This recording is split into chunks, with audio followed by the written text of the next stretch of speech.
Hello, in this video we are going to learn about the remainder theorem and the factor theorem. To begin, let's talk about real zeros of polynomials. So maybe we have the polynomial f of x equals 2x cubed minus 3x squared minus 3x plus 2. If you were to graph this in Desmos, this is what the graph looks like. And we see that this function crosses the x-axis 3 times.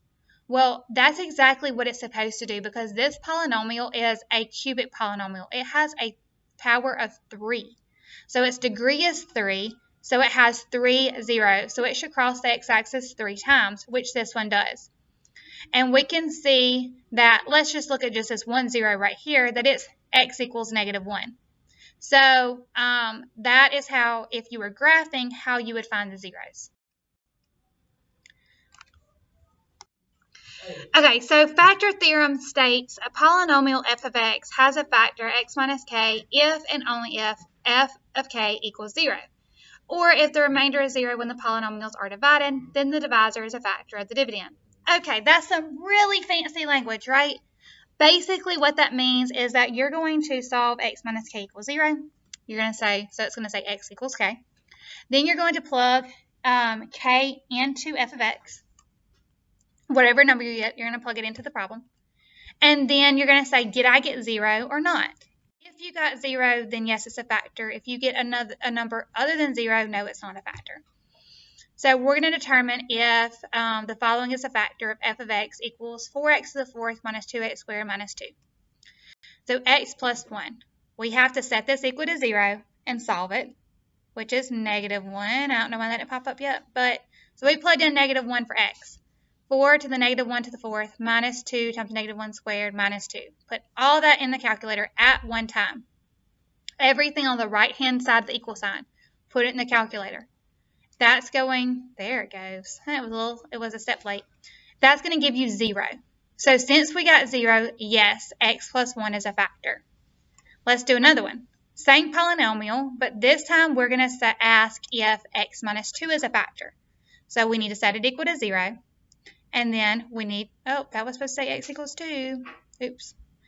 So now we're going to plug in 2. 4 times 2 to the fourth minus 2 times 2 squared minus 2. Putting everything that's on the right-hand side of the equal sign into the calculator at one time, we get f of 2 equals 54. Is that 0?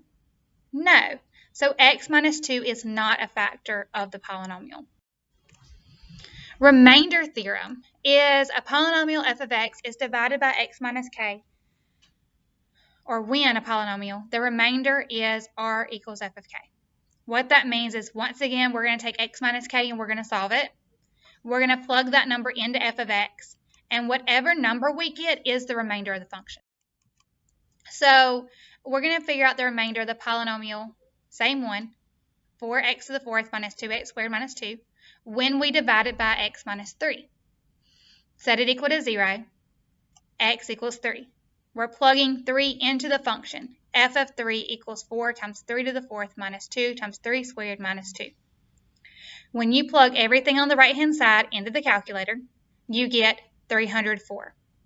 304 is the remainder when f of x is divided by x minus 3.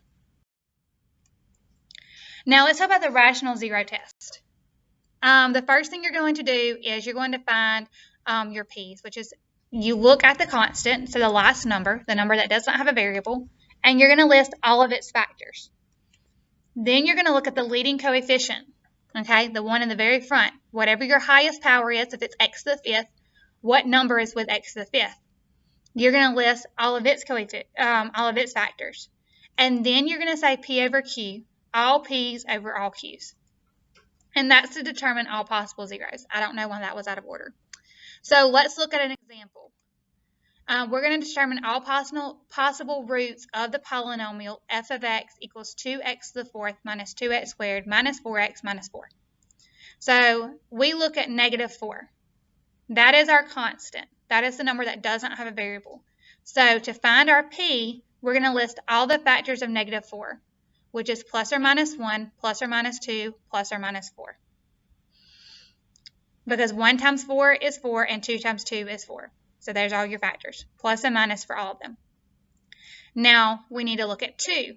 It is our leading coefficient. X to the 4th is our highest power, and 2 is paired with it. So we need to list all of our factors of 2 to find our q, which is plus or minus 1 and plus or minus 2. Now lastly, we need to find our p's over our q's.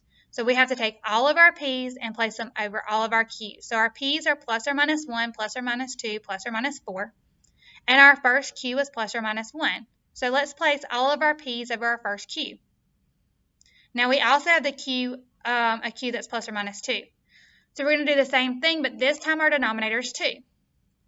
Now we know that the first set, plus or minus 1 over 1, 2 over 1, and 4 over 1, is the same thing as 1, 2, and 4. We know that plus or minus 1/2 does not simplify, but plus or minus 2 over 2 simplifies to 1, and plus or minus 4 over 2 simplifies to 2. So we are going to look at all the ones that are just one time. So we have 1, plus or minus 1, plus or minus 2, plus or minus 4, and plus or minus 1/2 as all of our possible real roots of the polynomial. So you just want to look for ones that don't duplicate to make your concise final list. So rational root theorem, all you're going to do is list out factors. That's it. What you had to do whenever we factored equations.